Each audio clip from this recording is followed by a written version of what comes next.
Muchas veces las obras de arte, los trabajos, tienen que ver un poco con la convicción de sus autores, el deber por sobre el poder. Hay un libro, el que está en mis manos, sobre el tren de Aragua, y su escritora, su creadora, arriesgó literalmente la vida para entender un poco y dar la primera razón escrita para entender qué es esto, esta banda. Estamos con Rona Rísquez desde Venezuela y vamos a hablar un poco del libro y un tema que por lo menos en Chile estamos escuchando hace un par de meses en las noticias de carácter policial sobre todo. Rona, ¿cómo estás? Te saludo. Hola, muy bien, gracias por la invitación. Rona, lo primero, yo encuentro que una de las cosas básicas es que arriesgaste mucho por el libro que está en mis manos. Eso tiene que ver mucho con tus convicciones. Arriesgar es perder quizás cosas para llegar a esto. ¿Cuánto trabajo hay detrás de este libro? Bueno, detrás del libro hay un trabajo de muchos años de periodismo, de investigación y periodismo sobre temas de violencia y cobertura de crimen organizado y derechos humanos. Y luego hay 3 años de investigación específicamente para trabajar el libro, para indagar sobre, no solo sobre la historia y cómo se crea y por qué se crea esta organización criminal, el Tren de Aragua, sino también para entender un poco las dinámicas de crimen organizado que en este momento se están dando en Venezuela. Acá, por lo menos las últimas semanas, esto ya no es simplemente, no es que solo se mencione, se habla ya de que se ha confirmado que hay integrantes.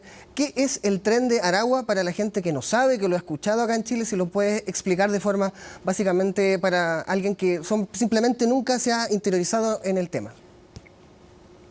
Sí, el Tren de Aragua es una banda delictiva venezolana que nace en una prisión en Venezuela y que luego comienza un proceso de expansión o de abarcar más allá de la prisión. Entonces se empieza a operar en localidades fuera de la prisión, pero aún dentro de Venezuela, y posteriormente, digamos que también producto de la emergencia humanitaria compleja que se vive en Venezuela, la situación política y social que se vive en Venezuela, pues esta organización comienza a también establecer operaciones en otros países de la región. Y Chile es uno de estos países, quizás el más importante para la organización en este momento. ¿De dónde viene el nombre, el Tren de Aragua? ¿Qué significa? No, no tiene que ver, porque se ha especulado acerca de que tiene que ver con el nombre de un tren o un ferrocarril que no está concluido en la zona donde justamente nace la organización delictiva, pero la versión que tengo es que no, simplemente pues en algún momento algunos grupos criminales venezolanos comenzaron a autodenominarse trenes, o sea, Tren de Guayana, Tren del Llano, Tren de Oriente, Tren del Norte, etcétera, y ellos, como estaban en Aragua, pues decidieron colocarle a su banda Tren de Aragua. Bueno, la pregunta es ¿por qué empezaron a salir de Venezuela? El modus operandi calza con lo que se dice acá en Chile, de cómo hay integrantes que están confirmados. ¿Por qué salen de Venezuela y por qué operan desde la cárcel? Salen de Venezuela porque necesitan, o sea, el crimen organizado, los grupos de crimen organizado, como pueden ver, se mueven en general y en búsqueda de nuevas rentas, de otras rentas y de otros mercados ilícitos, ¿no? Entonces, por esa razón, esa es una de las razones por las que sale, ¿no? Y la otra razón tiene que ver justamente con la situación de emergencia económica que ha vivido Venezuela desde hace ya 8 años aproximadamente, y que ha dejado, pues, no solamente empobrecido al país, a los habitantes del país, sino también a todas las estructuras donde pudieran generarse rentas para los grupos criminales. Entonces, esto de alguna manera los impulsa a moverse hacia otros territorios en busca de otros mercados para poder mantener unas rentas que necesitan para sobrevivir. ¿Cuáles son las principales características de la forma en la que operan? Bueno, desde la cárcel, acá se dice que es mucha violencia, así ganan territorio. ¿Cómo lo describirías? No necesariamente es mucha violencia, es violencia, obviamente, claro que sí, no podemos negar que es violencia, pero no es necesariamente un grupo que esté permanentemente enfrentándose y buscando generar violencia. O sea, es un grupo que usa la violencia cuando la considera que la necesita para enviar un mensaje a sus adversarios, para imponer sus reglas, para evitar que otros tomen sus mercados, para evitar que otros contradigan lo que son sus decisiones. Entonces, para eso ellos utilizan la violencia para mandar mensajes y que las personas o los que son sus enemigos o competidores pues entiendan que ellos son poderosos y que son capaces de hacer muchas cosas si alguien intenta impedir lo que ellos hacen o obstaculizar o meterse en medio de sus actividades criminales. ¿Cuál? Entonces, por eso hacen videos, Perdón. básicamente con la intención de enviar un mensaje, mira lo que te puede pasar si tú no cumples con esto o si tú haces tal cosa. Una de las cosas que llama mucho la atención es que, bueno, para bajar por Sudamérica tienen que pasar por Colombia. Uno suele desde la lejanía, de repente el prejuicio, uno pensaría, ¿cómo logran pasar Colombia? ¿Cómo se explica eso, la capacidad de expansión? Bueno, ellos justamente están también en Colombia, ciertamente pasan por Colombia, Ecuador, Perú, Bolivia, Chile, Brasil, y sí, pues van haciendo como un recorrido hasta que, por ejemplo, en el caso de Chile, pues llegan a Chile, pero ciertamente pasan por estos otros países, pero no solo pasan, o sea, se establecen y también tienen operaciones, como es el caso de Colombia, de Ecuador y de Perú. En el caso de Bolivia, no hay la certeza de que tengan una operación en sí, pero sí usan Bolivia como un territorio donde se refugian, donde se ocultan y donde permanecen algunos de sus integrantes cuando están intentando evadir a las autoridades de otros países como Chile, por ejemplo. Se intuye por el lugar por donde pasan es que buscan el Océano Pacífico, la costa, ¿verdad? Bueno, es que justamente allí es donde tienen también uno digamos como de sus centros o sitios para sus operaciones. O sea, ellos, aunque no necesariamente son un cartel de drogas, pues sí movilizan droga o sí trabajan o se dedican a operar de manera logística el traslado y la movilización, el desplazamiento de algunas veces las drogas. Y pues en este caso también están establecidos en algunas zonas de costa, ¿no? Para poder hacer ese tipo de operaciones. Te preguntaba eso porque esto tiene que ver qué es lo que sigue. Al estar en la costa, estamos hablando de los puertos, ahí de acá siempre se presume que salen desde las costas chilenas, en el futuro quizás Perú, que está siendo un puerto más grande que el que hay en Chile, para los barcos que van a Europa. ¿Se puede presumir eso o estamos equivocados?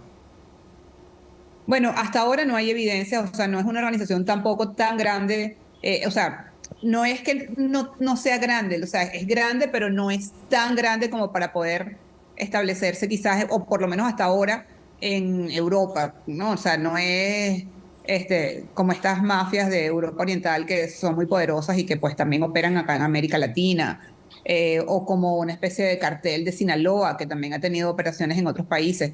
O sea, sí han logrado expandirse en América Latina, sí tienen una fuerza, o sea, básicamente, y muy basada no tanto en la cantidad de hombres ni en las armas con las que se manejan, o sea, no son un ejército criminal, sino más basada en sus estrategias de cómo meterse, cómo negociar, cómo conectar, en qué negocios involucrarse. Eso es lo que les ha dado fuerza a ellos. Ah, Entonces, no veo necesariamente que tengan no pareciera, o sea, no hay indicios, ojo, no es imposible, pero no hay indicios de que pudieran estar interesados en moverse o expandirse a mercados europeos, porque incluso en América Latina tampoco es que controlan todos los mercados o que controlan mercados, o sea, muy fuertes. Están en Chile porque en Chile en realidad no encontraron competencia criminal para establecerse con cierto poder. Pero, por ejemplo, en Colombia, aunque están en Colombia, pues no les ha sido tan fácil.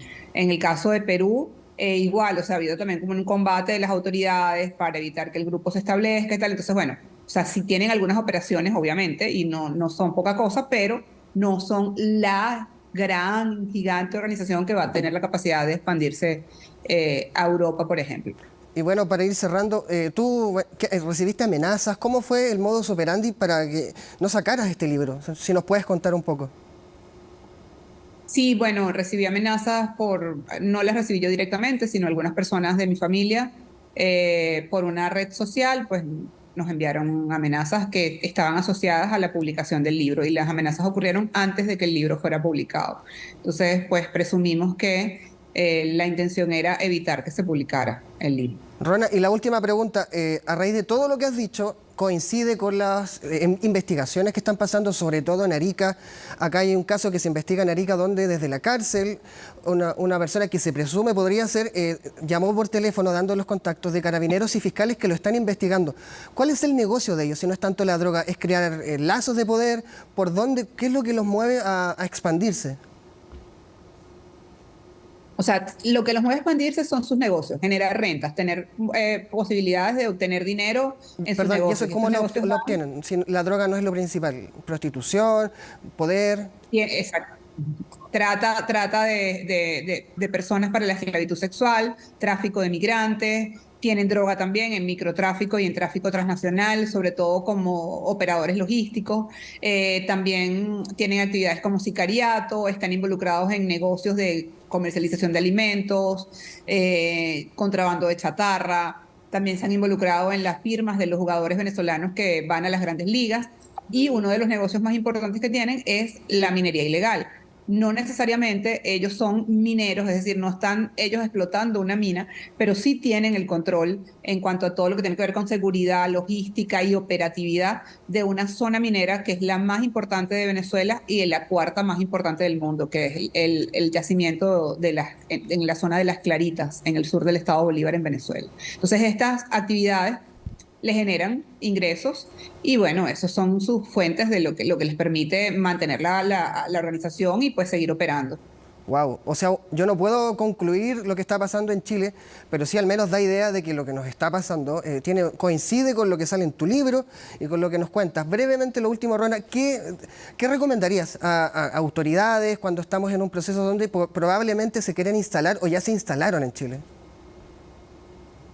Sí, bueno, la principal, no sé si recomendación, pues no me gustaría decir que es una recomendación, pero sí es un tema que debemos considerar como importante y es el hecho de que debe haber cooperación internacional entre los cuerpos de seguridad que se dedican a investigar este tipo de organizaciones, que se dedican al combate del crimen organizado. Debe haber también voluntad de los estados precisamente para combatir al crimen organizado y creo que eso es algo que posiblemente haya faltado. No sé si en este momento, pero sí en el momento en que se identifica la presencia de este grupo en varios países de la región, pues este intercambio de información, esta cooperación internacional y quizás trabajo mancomunado entre las autoridades y los distintos gobiernos, pues creo que no necesariamente se estuvo dando. Y esto es un factor que es muy importante para controlar y para evitar la expansión y el fortalecimiento de esta organización. Muchas gracias, Rona, por esta entrevista. Nos dejaste preocupados y nos aclaraste datos que coinciden con nuestra historia. Muchas gracias por esta entrevista.